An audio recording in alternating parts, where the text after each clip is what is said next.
retired New York City firefighter and Vietnam vet, Billy O'Connor.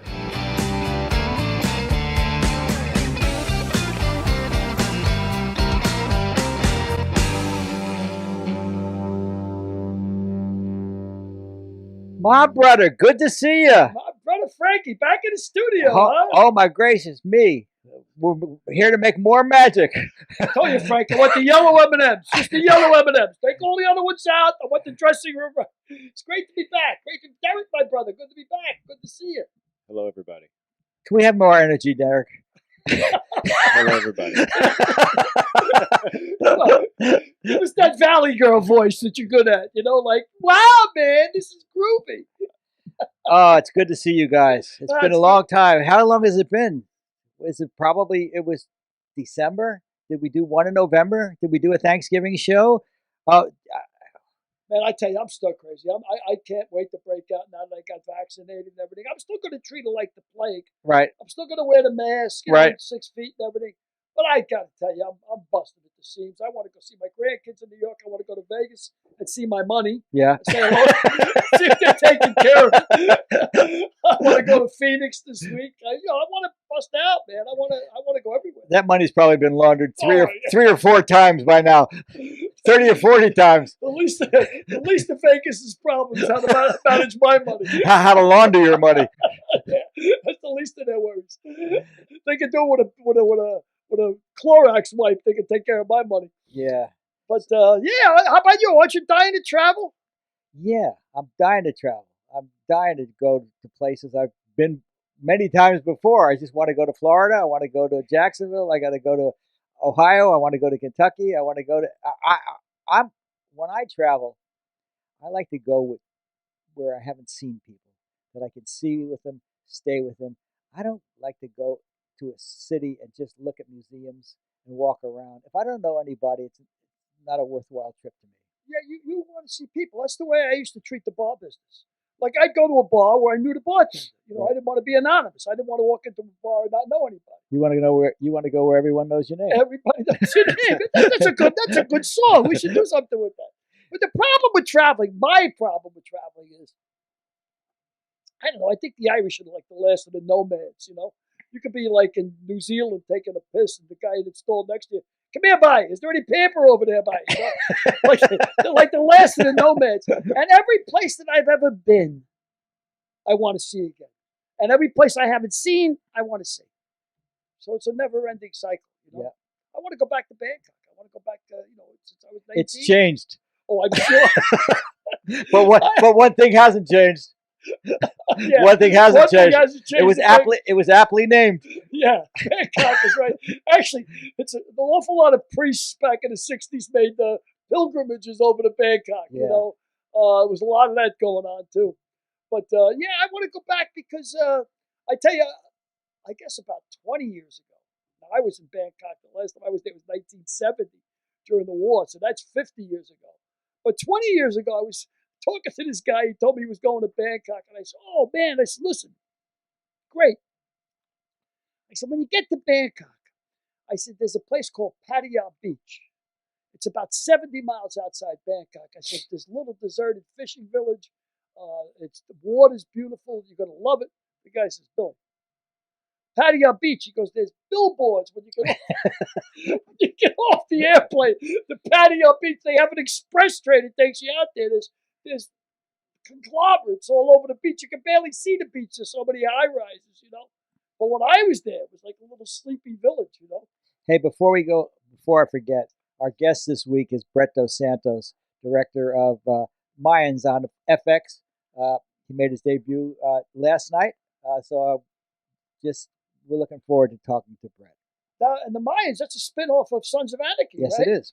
Yes, wow, it is. So that's going to be pretty cool. Yeah. I'm looking forward to talk to Brett. Yeah. So, boat stuck in the Suez Canal. What the hell is that about? And now it's jeopardizing our economy. It's sideways jammed into there, right? Yeah. I don't know much about the Suez Canal except that I know it's vital for all kinds of shipping because it connects Europe to Asia and Africa. But how would you like to be that captain? Better that than the Exxon Valdez, pal. That guy was drunk below deck, you know? that for sure. But I mean, You gotta be drunk. How does it come in sideways? I mean, look. I mean, when I had my sailboat in the Keys, the Florida Keys, people were getting out of the way. I mean, they saw me coming. Like, they might have just put up a skull and crossbones and put Bronx on it because, obviously I didn't know what I was doing. But how do you bring it in sideways? How does that happen? I mean, can you imagine? I mean, imagine getting your car stuck in your garage sideways. I mean, how do you even? I got to tell you a story. On that note, I was in what the hell's the big Travis Air Force Base? Travis is the big one out here. And a buddy of mine was retired Air Force, right? So we were going out to the what you call it, the BX, to get cheap stuff, And we're driving in Travis Air Force Base. Now this is like miles and miles of nothingness, until you get to the actual buildings of the base. And I swear to God, Frank, I'm talking, we drove for like 10 minutes and never saw another car. It was like you're out in the middle of it's California, desert. We get to a four-way stop sign. I swear to God, there was two cars rammed into each other at a four-way stop sign. I said, how in the name of God could anybody have an accident in this location? Yeah. And a four-way stop to, I mean, if it was my wife that came back and said, look, I had a fender bender, and you say, where? At Travis Air Force Base at a four-way stop sign. I don't know how that could happen. They were just jammed into each other. We just started laughing. I mean, I don't know. But so you're going to, Florida's on my list, man. I want to go back to Florida big time. Yeah, everybody always wants to go to Florida. I want to go down to Keys. Just to see Florida, man. Just to read Florida, man.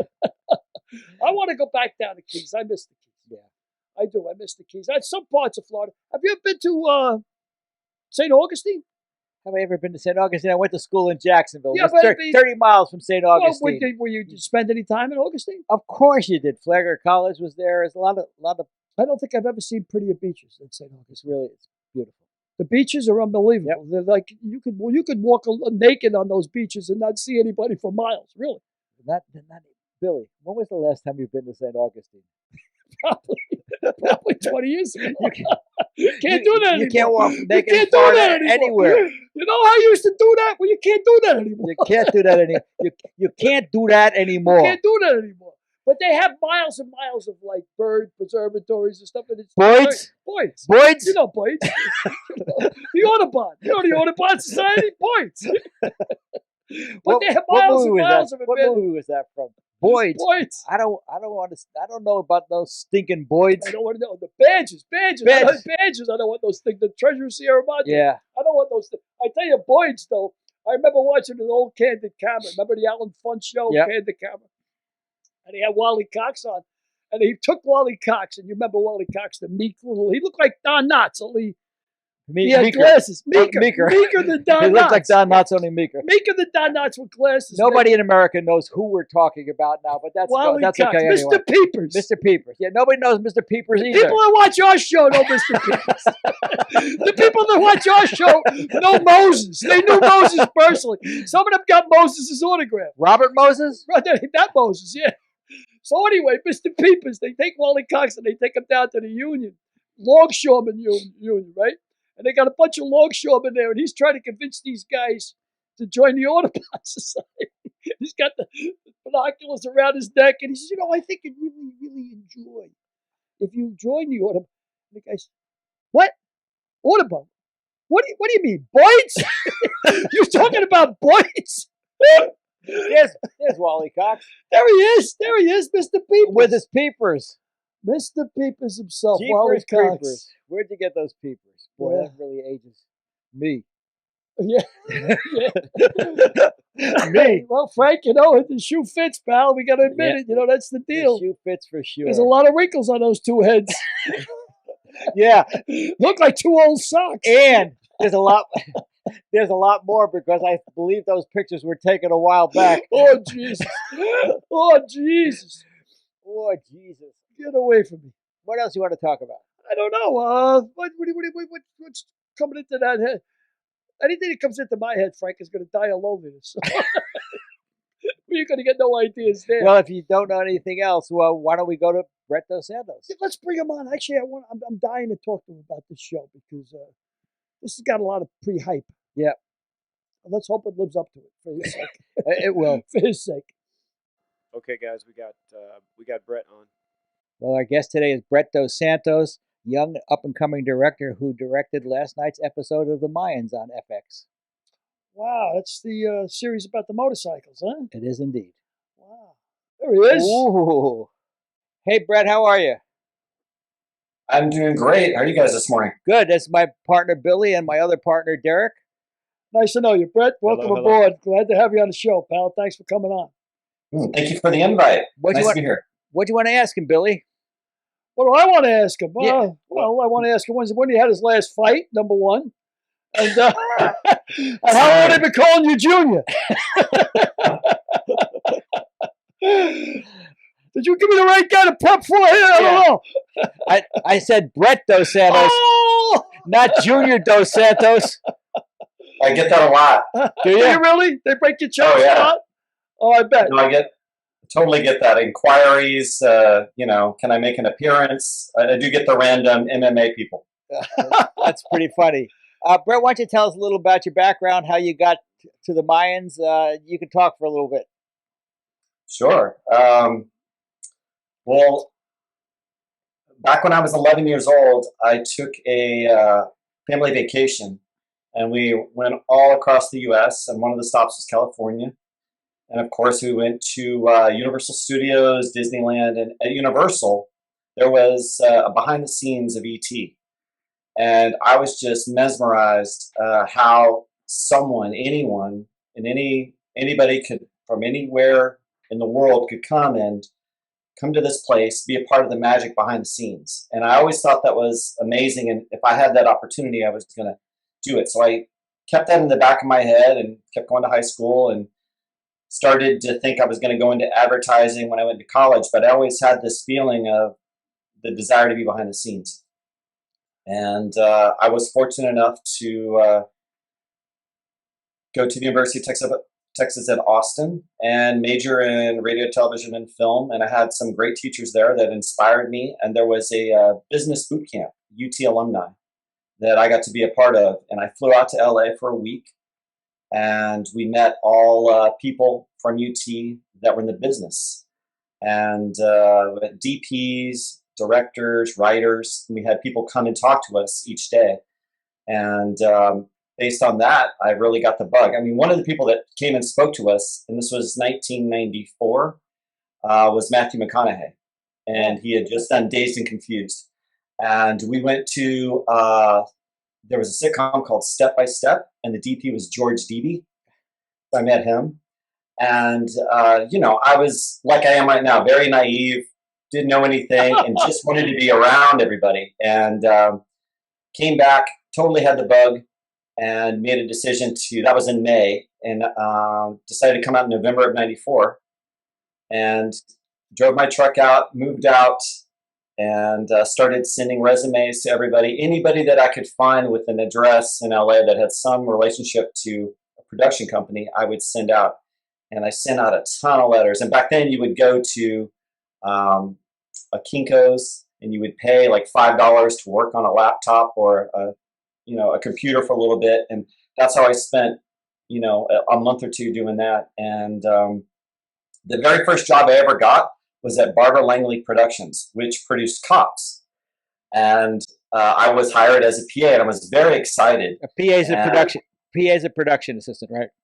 Yes, production assistant. So I would, essentially anything that needed to be done, I was tasked with doing it, from picking up coffees to take these items and drop them off at this warehouse, or pick these up from this actor's residence and bring these over here. And back then, Barbara Langley was they sold a lot of juice from Cops, but they were doing a lot of stuff for Sci-Fi Channel. And I was lucky enough to be around, and on their stage, they'd bring in people like George Takei from Star Trek, and he would sign books, and they would do these little programs with him, and I would pick them up and take him to his house. And I was like a little non-union chauffeur at that point, and do a lot of stuff like that. And that was neat to be around. And even though it wasn't big production, it was something, and I was excited for that. And shortly after, about a month or two after that, I got a call from someone who worked with Frank named Barry Halley. And she had seen my resume and miraculously selected it and wanted to bring me in and meet me. And I think it was when I asked her, she saw the University of Texas at Austin, and I think that caught her eye. And I won't ever forget when I walked in, and it was in Building 136, Frank, at the production office, and you were doing something wilder. And one of the first questions she asked me was, do I have a car? And I told her, no, I don't need one. I'm good. And she said, no, you're going to need a car. And I started to realize you can't really get around in LA without a car. I was from a small town in Texas where if something was 5 miles away, that meant it was 5 minutes away. So that was a big culture shock moving to LA and realizing that. And luckily, Barry liked me, hired me. And shortly thereafter, I met Frank and started this long and hilarious relationship that through the years has really benefited me and he's helped me grow. And in fact, I called him a few days ago for some advice on something, and he's always been open and honest with me and candid, which I like. And he's as sharp as a whip and sarcastic. He's always got the attitude, which I love. And I think one thing that I do remember, 100%. 100%. Huh? When I did meet Frank, he goes, "Tell me about yourself. Like, what do you like? What do you watch?" And he didn't think I was honest and I didn't know him, but I told him, well, my favorite show is Murphy Brown. I love Don Rickles. I love Porsches. Like, he thought that I had read somewhere all this stuff, and I had no idea. I was being honest. So he called me on it. He's like, "Oh yeah, you like Daddy Dearest?" He's like, "Okay, what's this? And I started rattling off lines from Daddy Dearest, and I knew things about Murphy Brown because when I was right before I went to UT, I worked at a CBS affiliate in Corpus Christi, Texas, called KZTV Channel 10, and I did master control, which means you would receive via satellite. This is like early 90s. The satellite feed, and you would press a few buttons and it would go out to the local affiliate. And so everybody would watch. Back then you only had 3 or 4 channels. So I got to see the Murphy Brown feeds, and we had them on 3/4 inch tapes, and we got press kits. So I was a huge fan of the show, and it was just serendipitous that this guy that I met, tell me about yourself, kid, and everything that I liked, we were like a perfect mix. And, I have a dry sense of humor, sarcastic, and over the years, I let that grow out a little bit more as I got more comfortable with Frank. And he saw something in me. And a couple of years into our relationship, a couple of shows, I did Something Wilder, then Bless This House, then Suddenly Susan. And he said, "Where do you see yourself?" And I said, "Well, I really like, what the production coordinator does. I like being in the office. I like where all the action is." And he goes, no, I see you on stage. I see you down on stage. That's where you need to be. And he made arrangements for me. Anytime that I wasn't needed in the office, he had this agreement with everybody. I could go to the stage, whatever show it was on, and hang out and learn.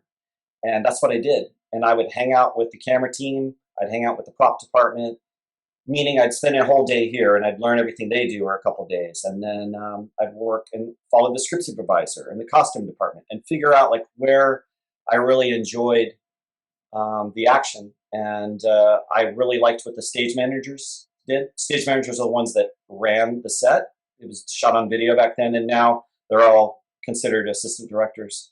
And that's got me the bug in there. And then at some point, he engineered me being able to be the audience switcher. When the live audiences would come in once a week for the show, he would let me leave on a Thursday afternoon, go watch rehearsals and run-throughs of these sitcoms on stage. And I would learn the pacing, read the script, understand where the director wanted cuts to be. And it harkened back to my time in the affiliate in Corpus Christi, because at Master Control, you would receive the network feed, and then as the act would end, you would go to commercial break. And within those commercial breaks, some were network and some were local commercials. So I would have to push buttons use transitions and sometimes hard cuts and go into local commercials, and making sure that I was able to come back and transition back to the network feed on time. So that was neat. It was fun to do in real time, with comedy, and hear the audience's laughter based on your pacing of the cuts. And sometimes I get it right, sometimes I get it wrong. Frank was always quick to let me know when I got it wrong. Some things haven't changed. True, very true. Yes. But all of those experiences led me to want to do what I do right now, which is to be on set and to be in a leadership role and to have everybody come at me and be able to control and see and prioritize what needs to happen and how. And you're dealing with people and egos and issues and logistics and weather and temperature and babies and pets and anything in it. And all the lessons I learned from Frank early on, I put in play today. Like all the times when he let me listen in on a meeting, or how to address this problem, whether it was how to get into a location, how to talk to an actor who's having an issue, how to talk to showrunners who aren't aware of this problem. All the small things that are delicate, and things that might not be so delicate. And I will also say that to this day, and Frank knows this, I'm quite grateful. In 1997, he made an arrangement with the aforementioned Barry Halley, and worked out a deal in which I was able to join the Directors Guild of America for the first time. And it was baptism by fire, because the show that he got me on was the Tom Arnold show. So I learned very quickly that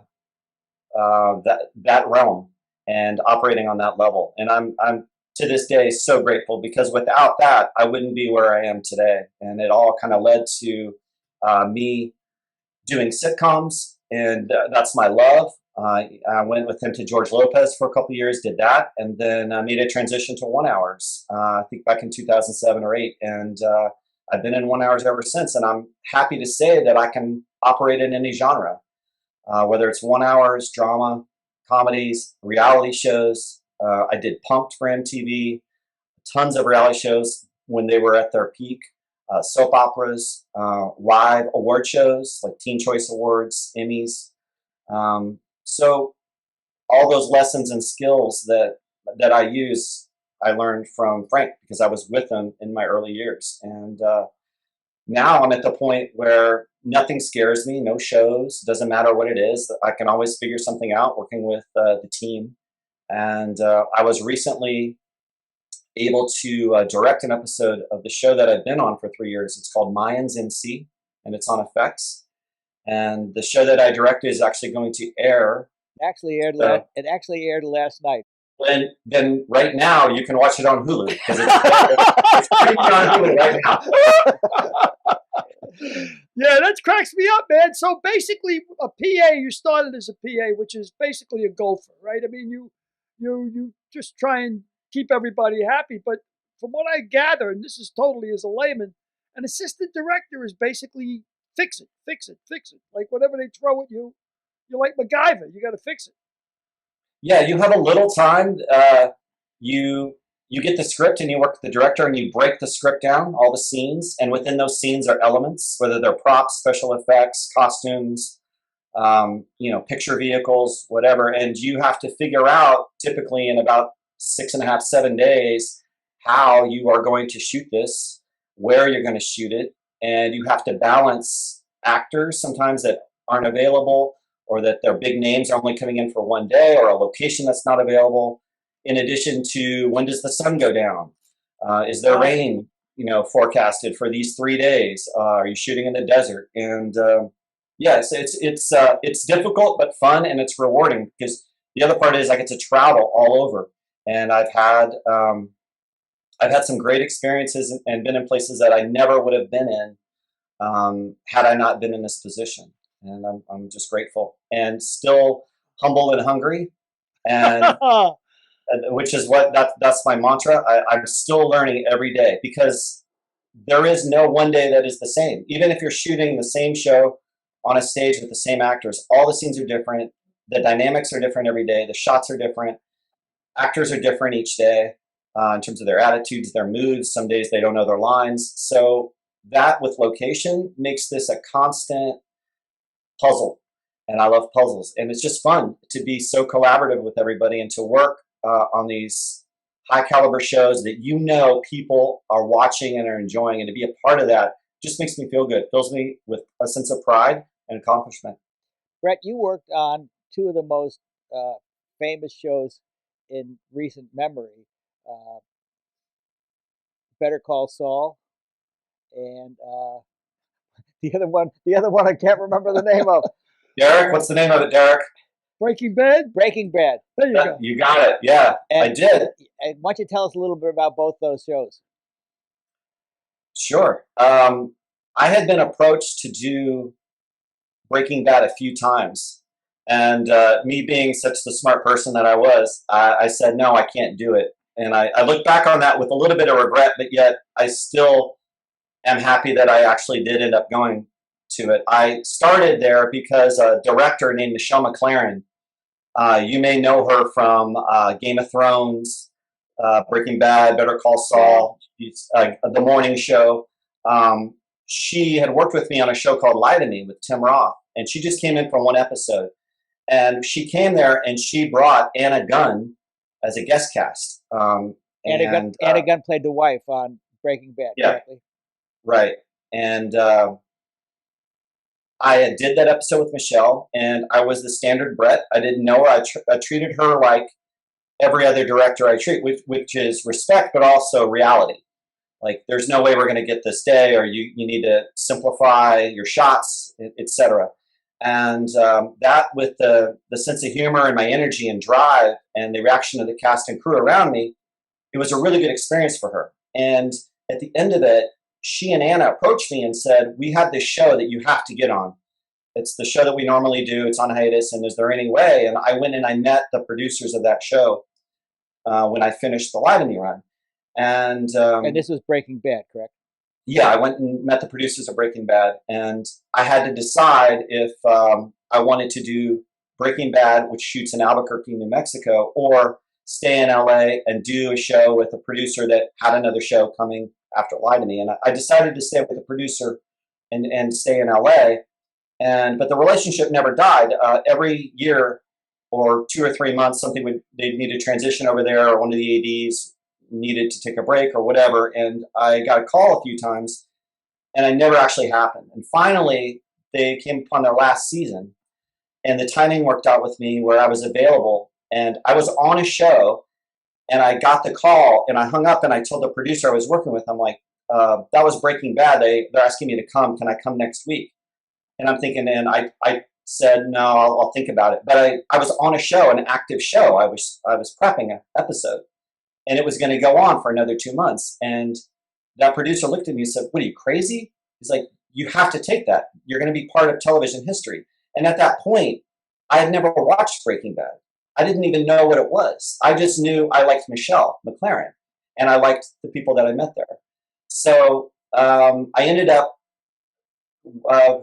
taking that advice, and a week later, I packed all my bags and I flew out. And it was like right before Christmas, and I went out there and it was the last season of Breaking Bad, and I met some amazing directors and crew, and Vince Gilligan, executive producer, writer, genius. Michelle was there, of course. And one of the directors I happened to be paired with was a guy named Rian Johnson. I don't know if you know Rian Johnson, but if you Google him, one of the movies he did was called Star Wars that he wrote as well. So he's at that point. He wrote Star Wars? Yeah, he wrote The Last Jedi, I think it was. The Last Jedi, he wrote it and he directed it. And he's done more since then in that realm.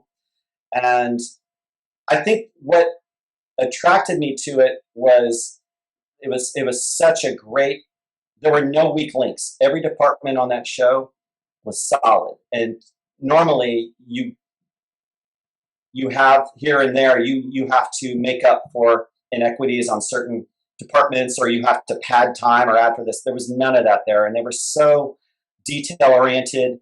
Vince is extremely detailed, and I like that. I'm detailed, and I get into all that stuff. And when I did my first episode with Michelle, I treated her like I treated her on the show Lie to Me. But she was an executive producer on Breaking Bad. So when she would ask me a question like, Brett, what are we waiting on? And I would say, Michelle, remember where you got your breakfast burrito this morning? Well, that's where Cranston has to drive the truck. It's going to take 3 minutes to drive down there. You know, so I was being funny. And at the same time, people could not understand, why is Brett talking to Michelle like that? We don't get to talk to her like that. But everything I was saying was real. It was, you know, dry sense of humor. And they loved that. And you know, to Michelle's credit, she was so great about it. Like, she's, you know, like all directors, you know, what am I waiting on? Can I shoot? Can I shoot? And that experience on Breaking Bad went really well. And when we wrapped, I got a call a couple months later to ask if I wanted to be a part of the next show that they were doing called Better Call Saul. And I had such a great experience, and I said, absolutely. And I went back out to Albuquerque, and I ended up doing the next 2 seasons of Better Call Saul. I did the first episode of Better Call Saul, which, funny enough, a few days ago, I was going through some boxes, and I, by design, kept all my call sheets with all my notes, all the sides, which are mini scripts for each day's work. So you just put them in your pocket, and you can read the scenes, and it has the front of the call sheet on it. All of my notes, all of Vince Gilligan's original story diagrams and shot lists, and it's a stack about this big of just paper, and it's all rubber banded together, and it's the complete episode 1. It's just a record of it, because I knew that it was going to be something special, and I wanted to keep all of my notes from that. I did the same thing on all the episodes of Breaking Bad, because that was so special too. And I've got binders from every episode, and it's neat to look at that stuff and to know you are part of the magic that everybody, you know, all over the world was watching. And yeah, that was a great experience. And like working with those directors on that level led me to other shows and other shows and other shows, and eventually landed me on the Mayans. And this all started from Lie to Me meeting Anna and Michelle. Like I always tell Billy, you have to work on everything, because you never know when you're going to meet that one person that will be your patron, so to speak. And it was Michelle and Anna for Brett. Yeah, and to this day, Michelle I can still text her and ask her for advice. And I actually did a show with her and Michael Chiklis right before the pandemic happened called Coyote. And I think that's on CBS All Access or Paramount. So, you know, I'm still actively, you know, working with her, which is great after all these years. And she's phenomenal. And I've learned so much from her directing and how she prepares for it. And, you know, so now every time I'm on set, I'm not just an AD, but I'm actively listening, and have been for several years, knowing that I'm working around these, you know, giants of the industry.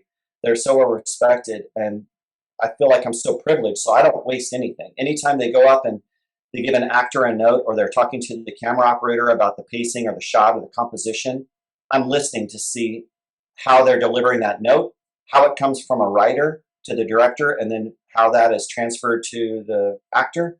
It's all important. And you're right, Frank, if Michelle had not had done Lie to Me, I might not have done Breaking Bad. So it's always good to be yourself. You know, just be truthful and who you are. And, you know, if they like you, and you can move on and move up.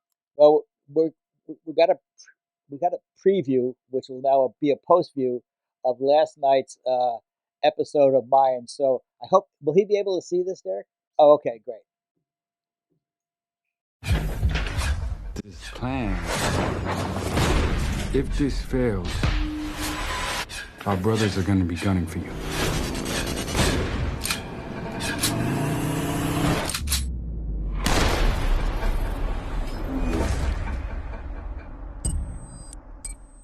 Wow, that's really great, man. Brett, so you directed that segment. How do you prepare for something like that? Well, first of all, this is still very surreal for me to watch. because I've never done this before. And even this experience with you guys, Billy and Frank, thanks for having me again. And I'm humbled to be here, and just to watch that and watch you watch it and see your reactions is great for me. But for that and the whole script, when you get it from me, I had ideas in my head of what I wanted to do with the camera, where I wanted the angles to be and what I wanted to show, how I could show emotion. That moment, the burpees, all those shots, I think there's like 10 or 11 shots of our star JD Pardo doing burpees. I had conceived that, and what I told our showrunner was that I wanted everything to be very direct angles. I didn't want anything to be off or rakes or side angles. I wanted it to be very direct, 90-degree hard angles. So if you notice that framing on that, there's only one shot that is not like that, and that's actually not from my episode. But that segment, I wanted everything to be very square. And I also, by design, I didn't ever need to see his face. I was going to show his face later in a more intimate scene for the first time in the episode. So that moment played at the beginning of the episode with Easy, who's played by JD Pardo. And to do that, I wanted to show the crew exactly what I had in mind in terms of the frames and what I wanted it to look like. And a lot of times directors will say, I want you to go on a 35 millimeter lens. I think the camera's going to be over here, and I want to go left and right frames. But what I found over the years as an AD is you can save so much time, and you can be so much cleaner with your communication if you show someone a photo, even if it's not your photo, but a reference photo, and said, this is what I'm thinking. This is the style that I like. So because of the pandemic, I had a few minutes. So I took my son in his pajamas, and I took him outside, and I explained to him that I needed him to work as a stand-in. And after negotiating 3 bags of Skittles from me, we were able to, he came out of his trailer, and we started to run this sequence. So I will say he got upset with me a few times because he was having to hold a position. I was trying to get my iPhone in the right spot. But I will say that even that 20 minutes that I spent with him and all the shots, all those compositions paid off so well, because I could then take those photos, put them in the order that I wanted to shoot them in for efficiency, which is important when you're on a set because time is expensive. When the clock runs. So I wanted to make sure I knew the fastest way to get these shots. At the same time, I could use those frames and tell the editor, this is the order in which I'd like the shots to be cut together when it airs in the episode. So it's beneficial to do your homework and to prepare. And the truth is, when I got there and on set and I showed the camera operators and the dolly grips, those are the guys that push the dollies with the camera on them, what I wanted and where I wanted the camera to be. When I showed them these photos, they knew exactly what they needed to do. Wow. They called for the exact lens, and there was no time wasted. And we also knew this is the second shot. What's the 5th shot going to be? So everybody knew where we were going next. Not only us, but the actor. So we had we had a crane for an overhead shot. So everybody knew when to roll in the certain gear. And that's how it was. And I did that for every scene in the episode. So I had not only the frames, what I wanted to shoot, but a shot list, exactly the description of the shot and for the duration and how that was going to be used. And I sent my marked up script to our director of photography and the operators and the grips, which is not normal. I've never been on a show where a director has shared detailed information like I did with the whole crew, and everyone loved it. I got nothing but positive feedback. There's a lot of people that go and they work on, they set up before the shooting company arrives. And with the information I gave them, they knew exactly what was going to be in the frame. So we weren't wasting money dressing, putting set dressing in certain areas when I knew I wasn't going to need it. So it helped economically. So the line producer loved it. The departments loved it, and that's how I'm going to operate moving forward, because it was such a great experience. Now, how much time would it take you to prep a script like that? Because you won't have the pandemic. If you do every other show, for example, will you have the time to prepare like that? And what will your I wife say? don't think it wouldn't be as precise, but my work ethic, my goal would be to get 80% at least of what I did. So it would still be more than what a typical director would give me on a show. Okay, so And I say that only because I know how helpful it is for the crew. So that's why I would do it. So if I had to stay up on the weekends or stay up till 4 a.m, I would make those sacrifices because I know the benefit that it brings to the crew, which is actually the heart of the show. It's not me coming up with the ideas to make it. It's complete collaborative process. So Brett, why don't you tell us what the last 3-4 months was like for you? How many days you were working? How many hours you were working? Sure. Well, we wrapped this show on March 18th. And it's the Mayans? We wrapped season 3 of Mayans on March 18th. We shot 91 days. And within those 91 days, there were probably 20 to 25 of those days where we had 2 units shooting at the same time. So those are called tandem days. And sometimes you do them when you're on stage and one unit can be shooting on these stages while another unit is shooting on the stage across the street. And sometimes you'd have to be on location and you'd have to have basically 2 crews shooting. But we started shooting October 13th and wrapped March 18th. And prior to that, there were 2 months of intense prep. We had all 10 episodes written and in script form before we started shooting, which was good and bad. That's a rarity, though, because it is. It's mostly streaming shows do that. For cable shows and network shows, you never really have that convenience. When we started prepping for efficiency and for monetary reasons, we started lifting scenes from future episodes 8, 9, 10, and we shoot them early so that we were shooting one location out or one set out as much as we could. And it's a little bit more. And people don't understand that you don't shoot a script in continuity. You shoot, all the scenes and the locations wherever you are. So if you're in a stage, for example, you shoot all the house scenes in the stage, and then you go outside to shoot the exterior of the parks or wherever the locations are. So would you guys do that for like 10 episodes? You would do if you're gonna the Mayans, from what I can gather, it's like the wide open spaces. Where is the location for the Mayans? Where are you shooting at? Looks like it's like out in the middle of the desert. Where are you? Yeah, we shot a lot of scenes out in Lancaster and Palmdale. Right. Well, a lot of those roads out there, we shot in Lake Hughes, which is like 45 minutes north of Santa Clarita. Our studio and stages are in Santa Clarita. And we built out the exterior of our clubhouse is actually at the studio. And our production designer, who's amazing, built it out so it looks like in the middle of a junkyard, but it's actually on the studio lot. And we just made that happen. But we shoot and shot all over LA. We shot in Long Beach, San Pedro, Simi Valley, downtown LA, Pasadena. So we shoot all over the metro LA area. And Frank's right. We finished one of our last scenes. We were at a prison.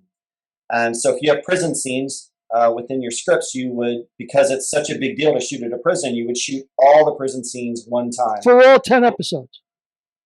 Yeah, that's the goal, depending on the location. And sometimes you can do it, sometimes you can't. It just depends on how expensive the location is and how easy it is to get in and out with that. But there were some pretty big sequences that we shot, and we planned ahead, and we held that. Now, even with that, you're shooting in a pandemic.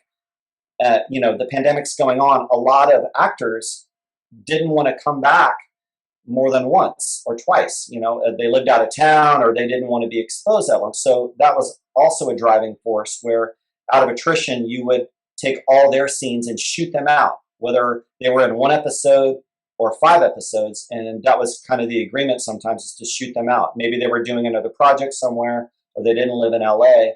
So a few times that was occurring. But that season was difficult, but I'm proud to say that of the 91 shoot days, we are the only show on FX that did not have to shut down for any reason due to COVID. Even for one day or half a day, we made it work the entire season, and we held that schedule. So I'm really proud of that for the cast and crew. We were so accountable to each other because we spend more time on set with your crew than you do your family once you start a show. And that's like that. You just get so close with everyone. You're spending so much time in proximity that it was important. And of course, we had COVID compliance officers from the studio that would help us and remind us. But a lot of it was on us because when you leave set and when you leave stage, you go about your personal life. You still have to be thinking about, I don't want to do anything that might potentially expose the crew, and then by that, the crew's family and get them. So everybody was really respectful in that sense. And that just goes, it's a testament to the cast and crew that we have on the show. All very professional. We all care about each other. So being in that environment, it felt like, Breaking Bad, Better Call Saul, where everybody cares about everybody else. Great. So now let's go back in time and tell me a few of your favorite stories about the sitcoms you worked on. Sure. I was thinking about this morning, and even being on this podcast with you guys, this all started, obviously the book that you guys put out, and I read that. What was the name of it? I believe it's called If These By the way, Frank, get that plug in there. Well, I still haven't heard the plug. If These Lips Could Talk. That's I think there's a picture behind you somewhere. It's bright yellow. Hold on, wait a minute. Vamp, Billy, can you sing? Can you do a Tour Allure Allure or Tour something? Allure Allure. There it I is. got some. There There it we go. is. There it is. Okay. There's another. So, I didn't get a chance to read it. I knew that Frank put it out, and we had texted, and I bought it at Christmas, and just never had the time. We were so busy prepping and shooting these episodes. So when I finished, the first thing I did was read this, and it sparked so many memories. A lot of this book I was around for, and I remember these moments. And I told myself that before I wanted to talk about these stories, I wanted to thank you, Billy, for your service.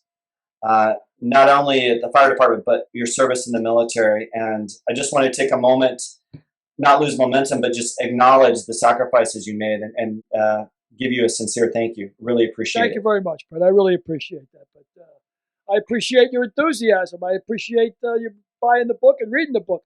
Buying the book even more than reading.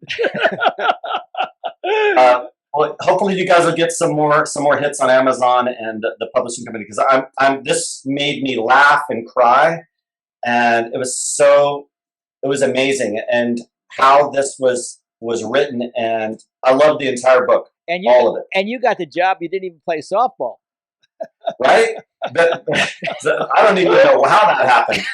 That's crazy. I wasn't a ringer. I will admit that. Let me ask you a question about the Mayans. Yeah. It's written and created by Kurt Sutter. Is that right? The same guy who did Sons of Anarchy? Yes. The Mayans was created by Kurt Sutter, co-created with a gentleman named Elgin James. So Kurt and Elgin were the showrunners, the executive producers of Mayans. And so we were called the spinoff of Sons of Anarchy.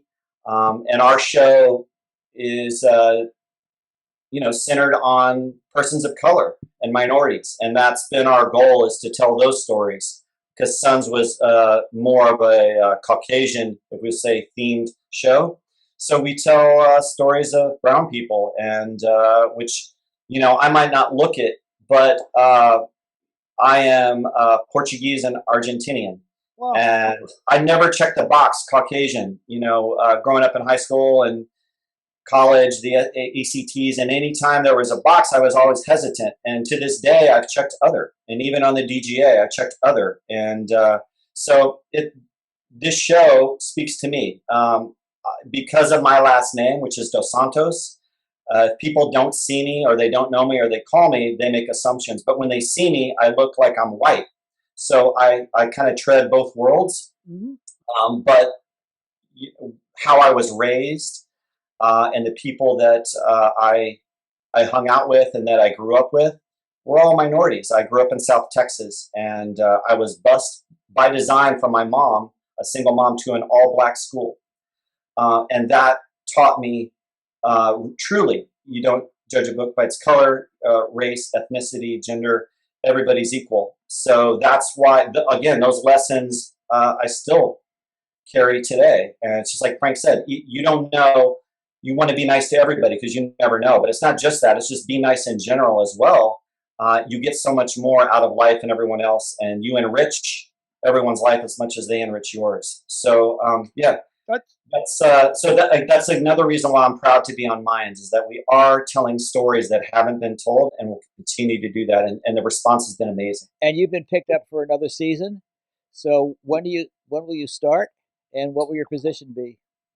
That officially hasn't happened. I think every indication is that we will do a season 4. Right. The ratings are through the roof. Right. But I'll leave that to the official network to make that call. But yeah, we're in my head. I'm planning to be on Mayans next season when that happens, and I'll cross my fingers in what capacity that can be. Hopefully, I'll have a few more episodes to direct if I'm lucky enough to get that call. But right now, like I said, just staying humble and hungry, and continuing to do what I do. And I got a call from a director. It's another story. Like, Michelle McLaren did lie to me. There was a director I worked with on a show called Animal Kingdom, which is on TNT, and that's still going. It had Ellen Barkin on it when I was there. And one of the directors I worked with liked me, and he called me about 2 months ago and said, "Hey, I have a show. It's a pilot. Do you want to do it?" And I'm like, "Yeah, I love working with you. Where is it?" And then when he told me the location, I got even more excited because it was in Hawaii. Oh, And I did a show called Magnum PI a couple of years ago, and I was there for 4 or 5 episodes. Had a great time. It was just enough time. It was like 4 or 5 months. So I wasn't there the entire season, but that experience was great, and that crew was great. And so going back, I already have relationships with the transportation, the camera team. So I know people there, and they're great people. So I'm looking forward to relaxing it while I work a little bit. And it's a little break from Mayans, and it's with people that I enjoy working with. Well, when I was working at Girl Meets World, you were prepping a show with J.K. Simmons that was going to shoot at LA Center Studios and a location in Germany. What was the name of that show, and what was that experience like? Sure. That show was called Counterpart, and it was on Stars. It shot 2 seasons. Yeah, and it was based in Germany. The scripts were all, in Berlin.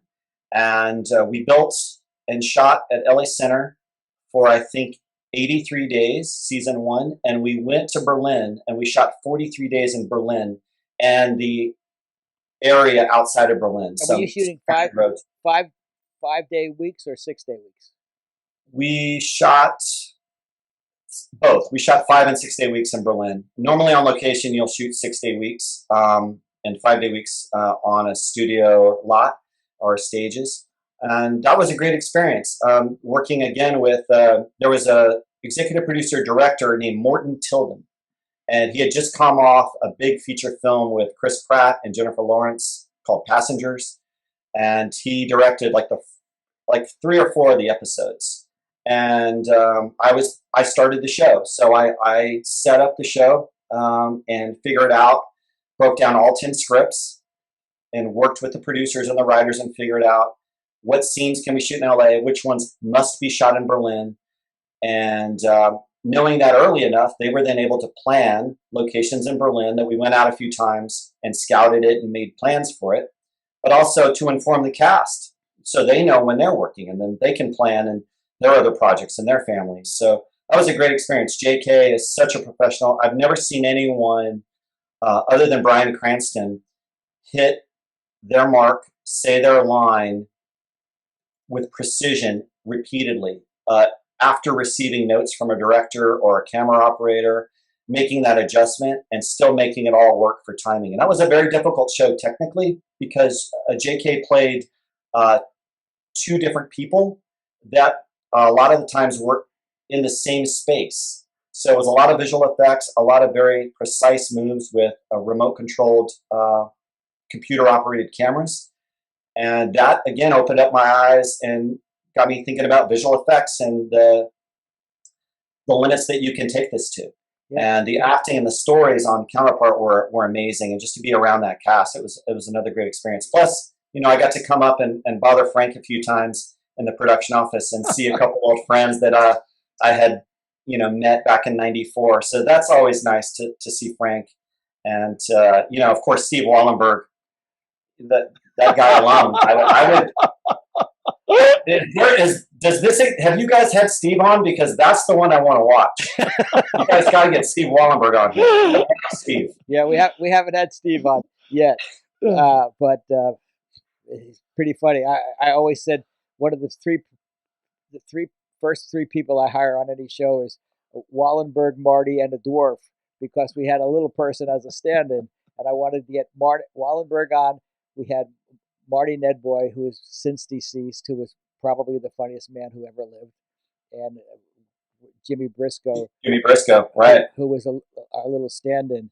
I'll never forget the time we were on Lopez scene set, and there were two dwarfs, two little people. I shouldn't say dwarfs. I'm inappropriate. Two little people, and George looked over at and he said, "What did he say? I should have remembered this story. I should have remembered the payoff before I told this."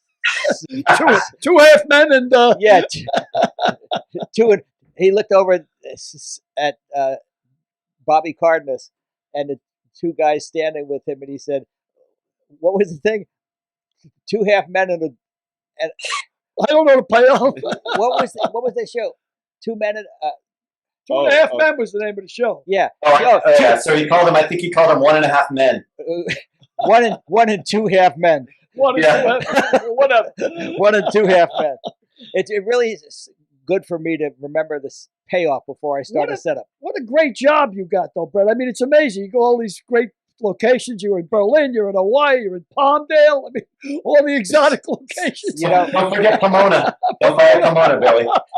The first show I ever worked on was called A Winner Never Quits. It was a movie, and our DP was a guy by the name of Joe Byrock, who had been a DP. Again, I'm telling a story, and I don't remember the payoff, but had I can't. What's remember. A DP? First of all, director of photography. Yeah, well, I wouldn't know. Director of photography. I got to ask you a question, Brett, and again, not to deter from your story that you don't remember the punchline for. I can't remember. But you said twice you're from a small town in South Texas. No accent. You have no Texas accent at all. No drawl. Why is that? Only when I'm tired will the drawl come out, and that's another aspect of why it's hard for anyone to discern what am I? Am I Italian, Greek? Yeah, without a doubt. I would think you're from California as a native, because I don't know, there's something about California that it doesn't seem to have a specific accent to me. You know what I mean? I can tell somebody from the South. Obviously, I'm from New York by the way I talk. But I mean, I don't get any drawl at all. And the other thing I want to talk to you about is... Hey, can I finish my story? You interrupted my story? But you said you didn't know the punchline. I was trying to bail you out. I remember the punchline now. I was trying to bail him out, Eric, right? I was trying to throw the lifeline. Holy Christ. Let's get back to that story, Frank. I hope it's got a good payoff.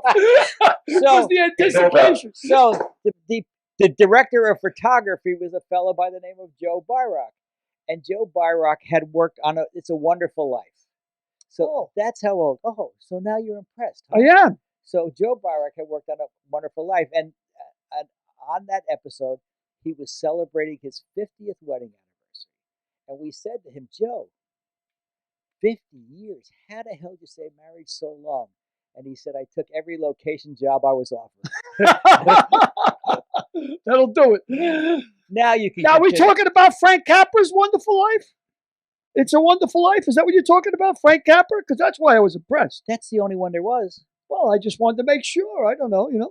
For our audience, they might not even know who Frank Capra is. Right. Well, maybe our audience but most audiences now you can get back to your story. Well, I was just asking him a question. Because, you can ask him your question. I will. You went to the University of Texas in Austin, right? Yes. And they had a great film school, I imagine. It's one of the toughest colleges. I don't know if any of our audience is aware, but it is one of the toughest public universities to get into in the country, if not the toughest. As a matter of fact, the University of Texas, George Bush wanted to go to the University of Texas, and they wouldn't let him in. So he went to Yale instead. He went to Yale, and that's true. Yeah, because his old man paid off the University of Texas. Because actually, the former president, George W., paid off the had sent a letter to the head of administration and Yep. said, "My son is going to be a very successful guy, and he's a great person." And the guy said, "I'm sure he is, but he won't be doing anything with a degree from the University of Texas because he ain't going." So, I mean, you got into the University of Texas, which in itself is impressive. And their film school, I imagine, is remarkable, is it? Yeah, it was great. In fact, again, because of this book that I read recently. Way to go, Brett. I emailed the professor that taught a class that was my most inspiring class, and it was a class on Hitchcock. Wow. And Hitchcock is my favorite director, and this whole class was dedicated to this, and this really opened up my eyes about film and inspired me more to want to go to LA and be a part of this. And I emailed this director. His name is Thomas Schatz, and he's now the head of the television program there at UT, and he's about to retire. And I sent him some pictures of my episode and the previs, and the inspiration for that was actually from his class and some frames that Hitchcock did. And this is again from 1994, and I haven't talked to Mr. Schatz since then. I emailed him, let him know that, hey, I was directing an episode a couple months ago, and then when it was done, it's going to air. I emailed him a few days ago, and I sent him some previous clips and some reference photos of the location and what I did. And he responded back last night, and he's going to watch. And it's this book that you guys wrote. There's so many things that have happened to me recently that have sparked memories and relationships, and that I've reached out. And that's one of them, because it all adds up. The cross-country vacation, going to Universal Studios, working at the TV affiliate station for CBS, taking the class at UT on Hitchcock, and then coming here and meeting the people that I did the first time I came here, meeting Frank, and it's just this long chain, and it's all connected. And I just can't thank you guys enough for doing the book, because if I hadn't read it, I wouldn't be experiencing all these other great moments that have been so enriching. Well, that's great. Before we close this, I want to ask Derek if he had any questions for Brett, and then go to Billy. Yeah, I do have some questions. You can't actually, let me put myself on video, but you won't be able to see me. The first question is, Brett, you mentioned at the beginning of the interview, the very beginning of the call, there's this guy named Frank that helped you out. And he was a nice person, and he offered all this great advice. And I'm trying to figure out what's his last name, this guy? What did you do with him? Yeah, are you talking about this Frank? I am. I think he's much more mellow than when I was working with him. I'll just say that. See, I told you. Some heated moments here and there that have occurred over the years that I know for a fact that he's more serene now than he was. Wow. Thank you. Okay. Thin-skinned. Can I tell you guys just a couple of quick things? Sure. So Don Rickles had a son named Larry, who has passed away sadly, but Larry is one of the few people in the world that could make me laugh whenever he wanted to. He had this incredible timing and delivery. And Frank had him working as a set PA on a show called Bless This House. And I remember when Frank said, hey, go down to stage and hang out, I met Larry. And we instantly became friends. We're the same age, and we hung out and traveled with them and did fun things. But at work, Larry loved to smoke. And he wasn't as studious as I was in terms of the rules back then. I was more scared of the rules, and I wanted to do everything the right way. And even to this day, I'm wearing the collared shirt, because Frank, that was a requirement to wear a collared shirt. But Larry was in charge of being the stage PA. So anytime the phone rang on stage, he would be tasked with answering it and then running whatever messages, writing them down. And he would lock up or keep people quiet when we were rolling on the stages. In the back of the stage where he hung out and the phones were, that was kind of his zone where he would have to keep it quiet and controlled. And I remember multiple times, and he still gets me, he was such a genius. The phone wouldn't ring. And then Frank would call a different phone, like the prop department, and say, hey, I'm trying to call. I need to get a message to Brooke, or I need to talk to the director, or I want to talk to the camera operator. And the phone would never ring. And I'm like, Larry's like, yo, it's not ringing. It's not me, Frank. It's not me. Come to find out, I asked him, how come the phone never rings? It's always ringing when I'm around, but when you're there, he goes, he just turned to me and he goes, just turn the red light bulb on the light. And it never rang. And it was such a simple maneuver that to this day, I've never been.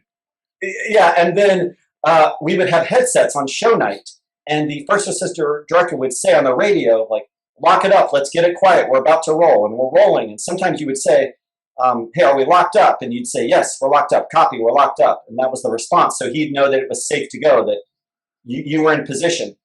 And so many times on Suddenly Susan and Bless This House, Larry was outside with me of the stage, leaning against Andrew Dice Clay's car, smoking a cigarette, and he'd hear the refrain from the first scene, Larry, we locked up?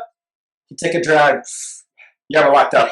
And then we continue our conversation. And like for hours, we would do that during the show. And I always thought that was so hilarious that the first AD never knew that it wasn't locked up. And then anytime there was a problem or somebody was talking backstage, Larry wasn't around. So that was one of my favorite stories and memories, was that simple turning of the red light bulb, because I would never have thought of that. And I hold that as one of my fondest memories. Hey, Brett, let me ask you this. Can you go on my camera, Dirk? What does this mean to you? Can you see it? Is that the four? There was like two guys walking. Was that me walking? No, it was the two PAs. The two PAs. Was that me and John Ritchie? No, it was two PAs. You were now probably a stage manager or so. Who was that? I don't know. I do remember this. I remember walking. Like, yeah. I remember you doing this motion. But they had spiked hair. Oh, and I looked out to see them walking back with two hot dogs from the stage. And I said, look at these two schmucks.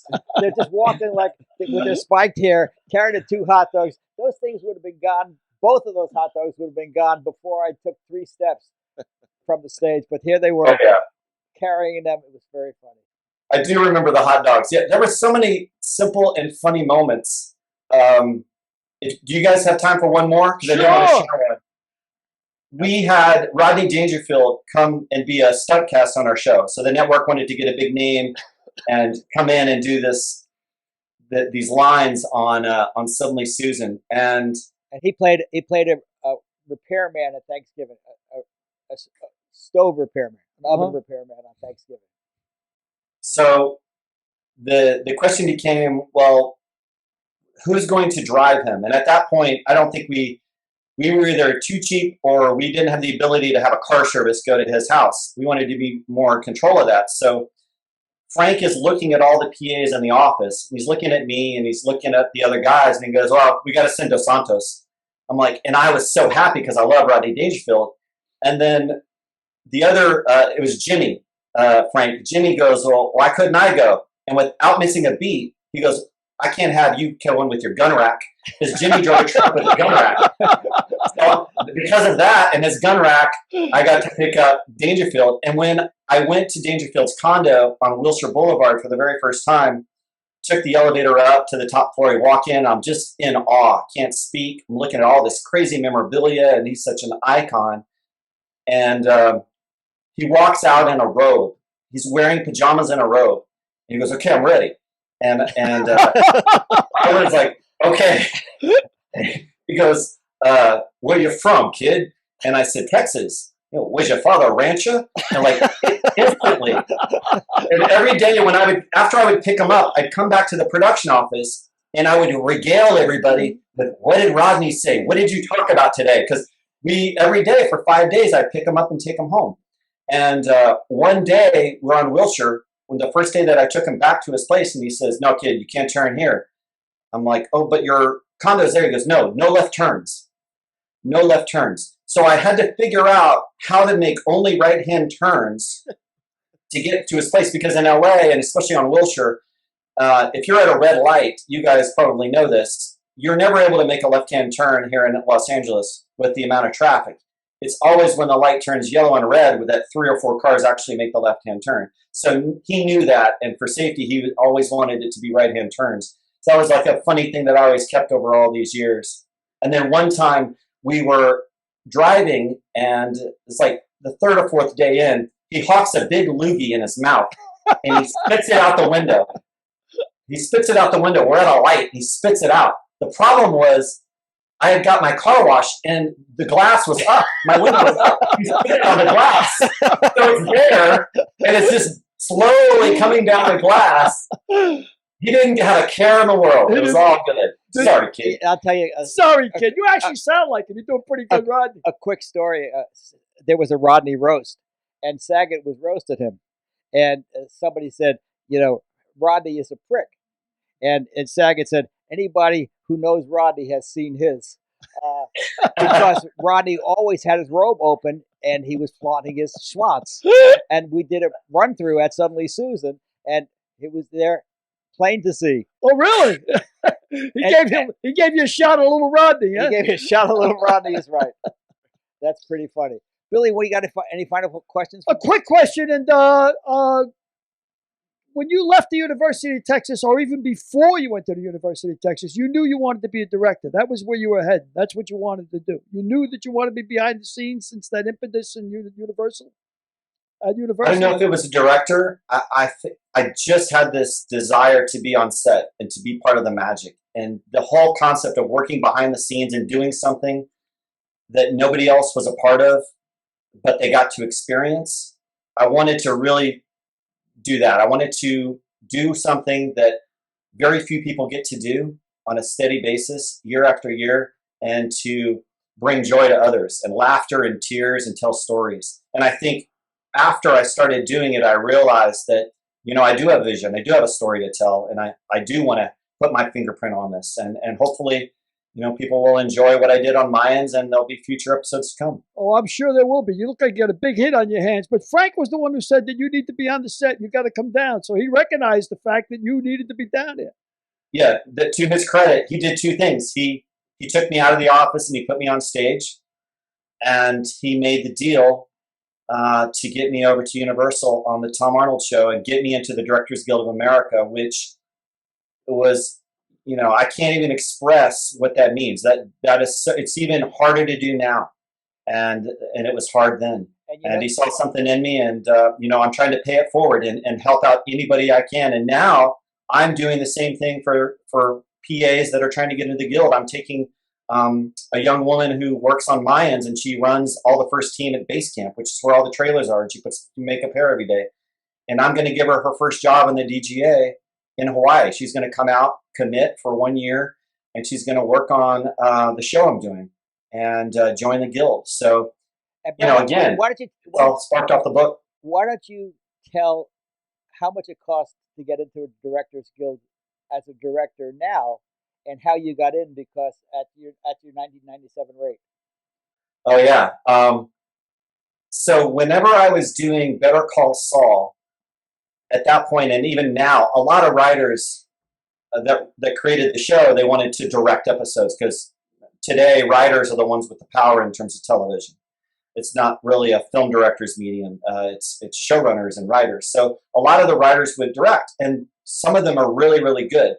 And there was a writer who's really good who directed for the first time, and we're talking, and he got paid, 30 plus grand for the episode. This is a couple of years ago. And he tells me that he had to pay his entire salary to join the guild as a director. Wow.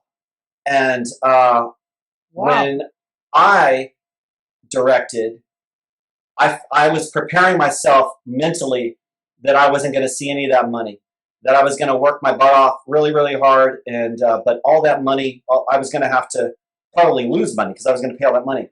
Then I found out that when you join as a director in that category, it reverts back to when you actually joined the Directors Guild. And since I joined in 1997, it was not 30 grand that I had to pay. I ended up paying, I think, $760. Wow. Because it's so retro. So everybody all these new directors that I were working with, they weren't getting paid. But when I did it, so it was another benefit that Frank gave me because of that back in the day. You know when you really thank me? You will really thank me when you retire, because you will get such a load of cash in the supplemental plan and the retirement plan that you'll be able to live off of that. Because of the extra years. Well, you've now been a member of the DGA for 23 years. I've been a member of the DGA since 1984. So when I got in, it cost me $2,000 as a director, which has gone up to $30,000 since then. But the pension plan is phenomenal. Well, that's good. It is just phenomenal. So I got one more question for you, Brett, and I'm going to try and stump you. Of course, I was going to ask you what director inspired you, but you already told me Hitchcock. And of course, anybody growing up in my era was a huge Hitchcock fan. I'm a huge Hitchcock fan. And as you know, he always tried to make a cameo in all those movies. He always had a single shot. But there was a movie he made called Lifeboat. And there's only 8 people in the film, and they're all on a boat. But Hitchcock makes an appearance in that movie. And I'm wondering if you could tell me if you know how he made the appearance. Wow, that was a really good question, Billy, and you have stumped me. Okay, I do not recall where he appeared in Lifeboat. In Lifeboat, you got Jessica Tandy, you got Hume Cronin, you got Walter Slezak, right? When Walter Slezak's rowing the boat, somebody hands him a newspaper, and he opens the newspaper, and there's a picture of Hitchcock in the newspaper. So smart. I just thought I'd throw it out there. That's great. I'm going to use that one. Yeah. And I don't know if you guys have a timer you can edit this, but there's one more thing that I wanted to tell you, if you don't mind. Please, please. My grandfather, I have a Portuguese grandpa and a grandfather who's German who lives in Missouri. And I was always big on doing impressions. I loved Rich Little back in the day, and I grew up in late 70s and early 80s sitcoms. I still memorize lines. I know lines from the Jeffersons and WKRP in Cincinnati and any and all of those sitcoms of that era, Good Times, all of that I had. And I would make my grandparents laugh as a little boy doing impressions. And when they knew and found out that I was working on Suddenly Susan, they were so proud of me. And I went to Missouri one year, it must have been like 98 or 99, and to visit them. And I brought with me a photo of myself and Bob Dole, who was on the set of Suddenly Susan. He came in and did an appearance. And I was, so starstruck. Bob Dole was from Kansas. Okay. Right. And my grandfather was really, he was very salt of the earth. Nothing really impressed him that much. But when I showed him this picture of Bob Dole, I was seen in a new light by him. Like I had arrived, or, he was really impressed. But the story gets better because I had done impressions of Dan Aykroyd doing Bob Dole to my grandfather. And Bob Dole was so kind, I was able to give the impression of that to Bob Dole's face so that I could tell my grandfather that I had actually done it. And so all the impressions that I did of Bob Dole to my grandfather, I actually got to tell him in real time. I actually showed this impression to Bob Dole, and he got such a kick out of that. And so it's like Aykroyd doing Dole, me doing Aykroyd doing Dole, and so it's like all connected. And then it came all the way back to Missouri. So I just wanted to tell you that actually happened. And then my other big one was being in this Suddenly Susan set had an elevator bank in it. And occasionally I was able to, I don't know if this is legal to say, Frank, but I opened the door and closed the door on the elevator. And you would open it and you would put the cast members in there and then close the door. And so, you're waiting 3 or 4 minutes while the scene, then they get a cue, you'd hear a noise or a light, and you'd open the door and that cast member would go in. And the cast member that was in the elevator, it was just her. And we shared this really special moment that I still remember to this day. And she was really nervous and I couldn't understand. She goes, "Oh, I'm nervous right now. I'm so nervous." And I said, "Are you kidding me? They love you. Like when this door opens, there's going to be so much applause and it's going to go on forever. You're going to have to wait to deliver your line. Everyone's going to love you."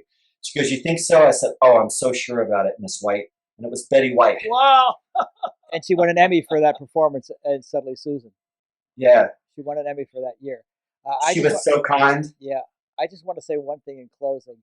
When Brett moved out to Los Angeles, and he was first there, he took an apartment across the street from the studio, and he would look out every day and see a big Murphy Brown billboard, and he was just across the street trying to figure out how he could get across the street, because Bill Schilling, who was the principal and head of the class, once said, the longest trip you'll ever make in show business is from this side of the street to the other side of the street. And Brett successfully made that trip. And when I got Murphy Brown in 2018, I think he was more excited than I was. That's great. That's a really, really great story. Well, you've been a terrific guest. Terrific, Brett. Man. Nice meeting. Really a pleasure. Thanks so much for being a part of this. And we'll see you soon, I hope. And I haven't seen the Mayans yet, but I'll check it out on Hulu. Continued success with the Mayans. I'm sure it's going to be a blockbuster, man. It's just great stuff. Great. Thanks so much, Brett. Thank you both for having me. Quite grateful. Stay safe. Thank you, Brett. Bye, guys. So, Brett told me something there that reflects back on my own career. Because in 1973, when I was out here trying to figure out what I wanted to do, I went on a quiz show called Split Second. It was hosted by Tom Kennedy, and it was on Jeopardy was on at noon, and Split Second was on at 12:30. So I was on that show 3 times. I was a 2-time champion. The 3rd time, I got defeated. But I felt something that day that I wanted to say, geez, I wish I could do this every day. I wish I could do this. I didn't know what it was, but I wished I could do it every day. And probably took me another 9, to 1986, from 1973 to 1986, until I achieved that goal. So that was a nice reminder from Brett. But you got hit immediately by being on stage? Was it the roar of the grease paint, the smell of the crowd? Yeah. It was there. All of that. You didn't know why? I didn't know. I just know about the lights, the action, the cameras, everything, the people scurrying around, the people in the audience, everything. I knew I wanted to be a part of that. It's funny, but Brett put it so succinctly. He was a very interesting guest, and it's funny how he said like he's almost unidentifiable, with the Brett Santos, and you really don't know what nationality is and everything else. But when he was doing Rodney, I said, that's a damn good Rodney he's doing there. And then he went on to say that he used to do voices, and Richie Little was a big hero of his, Yep. But it strikes me as extraordinary that he has no twang at all. There's no drawl at all from Texas. Yep.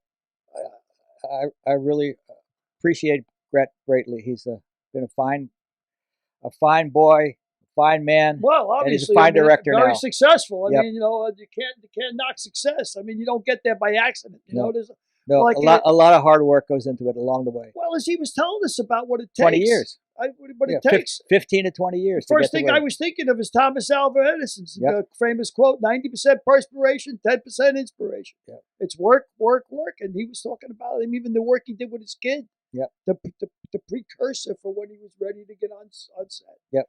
And you never stop. I mean, I never stop. No, I'll say that about you. You're a hard-working son of a bitch. You don't stop. You bury me. I'm like, Frank, all right. Yeah, what I do and what you do are 2 different things. You save lives. I didn't save anybody's life. Well, I saved my own. That was very comfortable. I'm very glad about that after 20 years. Me and Derek both. So this day in history. All right. 1945, the week of April 1st. The date may be a tip-off.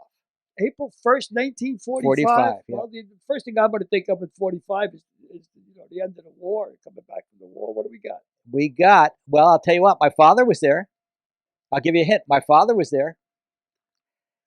He was there with Ernie Pyle. Ernie Pyle. Cold Dead Men. You ever read that column? No. It's really a remarkable column. Cold Dead Men.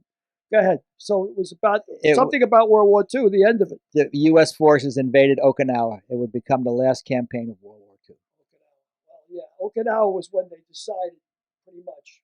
The Japanese had figured out the MacArthur's triamphibious attack. Like MacArthur was the first guy to come up with the idea of we're going to have land, air, and sea attack at once. Mhm. And the Japanese, we were island skipping. MacArthur also was he was uncanny, they say, with being able to estimate how many lives were going to be lost at a certain island. So when the Japanese were dug in deep, he said, well, let's just skip that island. We'll just skip that island. Why waste men there? Mhm. The obvious goal was to get to Japan. Well, Okinawa was the last stop before Japan. And we took a terrible beating in Okinawa. We lost more there than I think any place else in the Pacific campaign. But what the Japanese had figured out, was they couldn't stop us on the beaches. Closer. They couldn't stop us on the beaches. So what they did was they let us land. And they pulled away from the beach and they dug into all the caves and set traps for us all throughout the island. So we took a terrible beating on Okinawa. And it was when they decided that an invasion of Japan, according to MacArthur's estimates, would cost 1 million American lives. Because in Okinawa, there was women all lined up on the cliffs. And as the American forces were coming in, there was no Japanese on the beach because, like I said, they retreated back into the caves to set traps for us. But the women had babies in their arms and they would throw themselves off the cliff, killing themselves. 150,000 Okinawan people died. Yeah. And many by suicide. And 50,000 Allied forces and 120,000 ultimately Japanese forces. My father was in the 77th Infantry. Wow. They were the first to land on the shores of Okinawa. Ernie Pyle was with them. Your dad? Yeah. Your dad was in the invasion of Okinawa? Yeah. That's what I found out here because I knew it was the 77th Infantry Division. My father never talked about that. No, he wouldn't. He always talked about being with Ernie Pyle when Ernie Pyle was killed in there because Ernie Pyle was the most famous World War II correspondent ever. Whatever. And he died at the age of 45 on the island of Leyte. Yes, Leyte Gulf. Yeah. That's exactly right. But what the thing about Ernie Pyle was, and again, tremendous war correspondent, mostly in Europe. He did most of he was only in the Pacific, of course, towards the end of the war itself. But there's a great, great column by Ernie Pyle as he's walking through Germany after the Normandy invasion. It's called Cold Dead Men. And it's poignant and horrific. Yeah. So that's this week in history. And also, my mom would have been 100 years old on April 2nd. So this week in history, happy birthday, Mom, wherever you are. Well, I know we know where she is. And she's in the Gate of Heaven Cemetery. So and she's in Heaven's grasp as well, I'm sure. Yep. So Derek is going to roll Who's the Fredo. Now, introduction to Who's the Fredo, and I'll give you our next Fredos in a moment. Yeah, so who's the Fredo? I always think about that one scene. I'm smart. I just skip over me. What's the matter with me? I'm the older brother. I'm smart. The Godfather's sick, right? You're getting chased out of New York by Barzini and the other families. What do you think is going on here? You think you can come to my hotel and take over? I talked to Barzini. I can make a deal with him and still keep my hotel. Is that why you slapped my brother around in public? Oh, no, that was nothing, Mike. Now, Mo didn't mean nothing by that. Sure, he flies off the handle once in a while, but Mo and me were good friends, right, Mo, huh? I got a business to run. I got to kick asses sometimes to make it run right. We had a little argument, Freddie and I, so I had to straighten him out. You straightened my brother out? He was banging cocktail waitresses 2 at a time. Players couldn't get a drink at the table. What's wrong with you?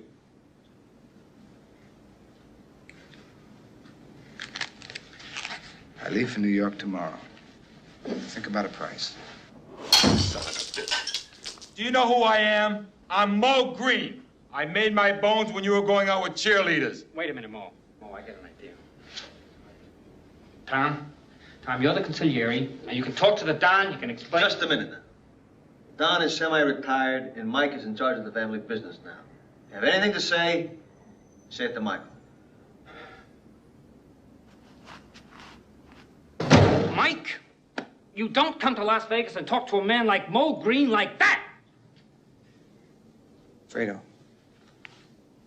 you're my older brother, and I love you. But don't ever take sides with anyone against the family again. Ever. I had somebody comment on that the other day. They started laughing. So what family are we going to dig into today for Who's the Fredo?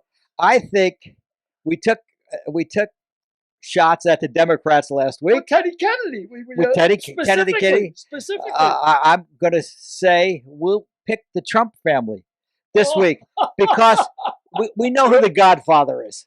The Godfather's Donald. Donald's the Godfather. But between Ivanka, Don Jr. It's a scary thought when he's the brains behind the outfit. I know.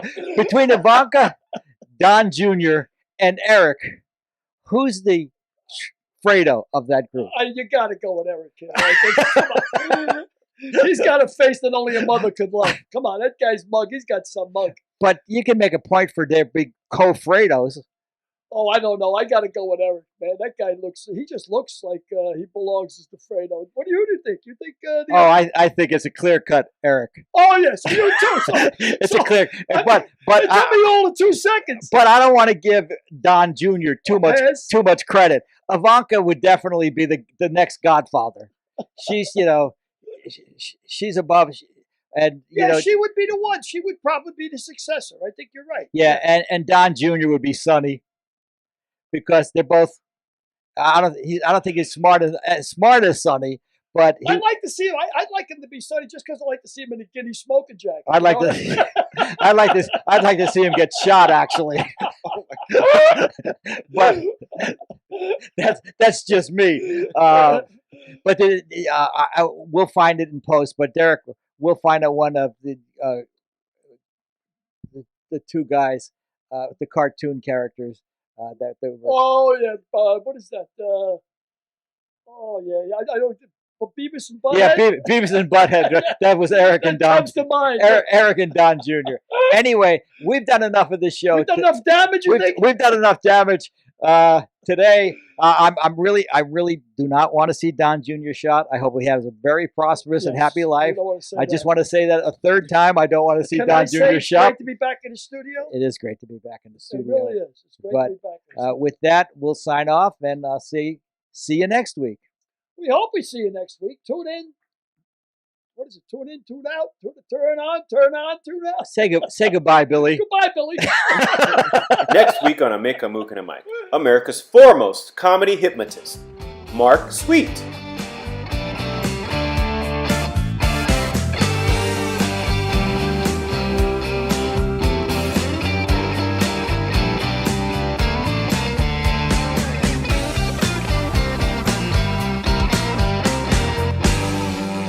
We'll see you next week.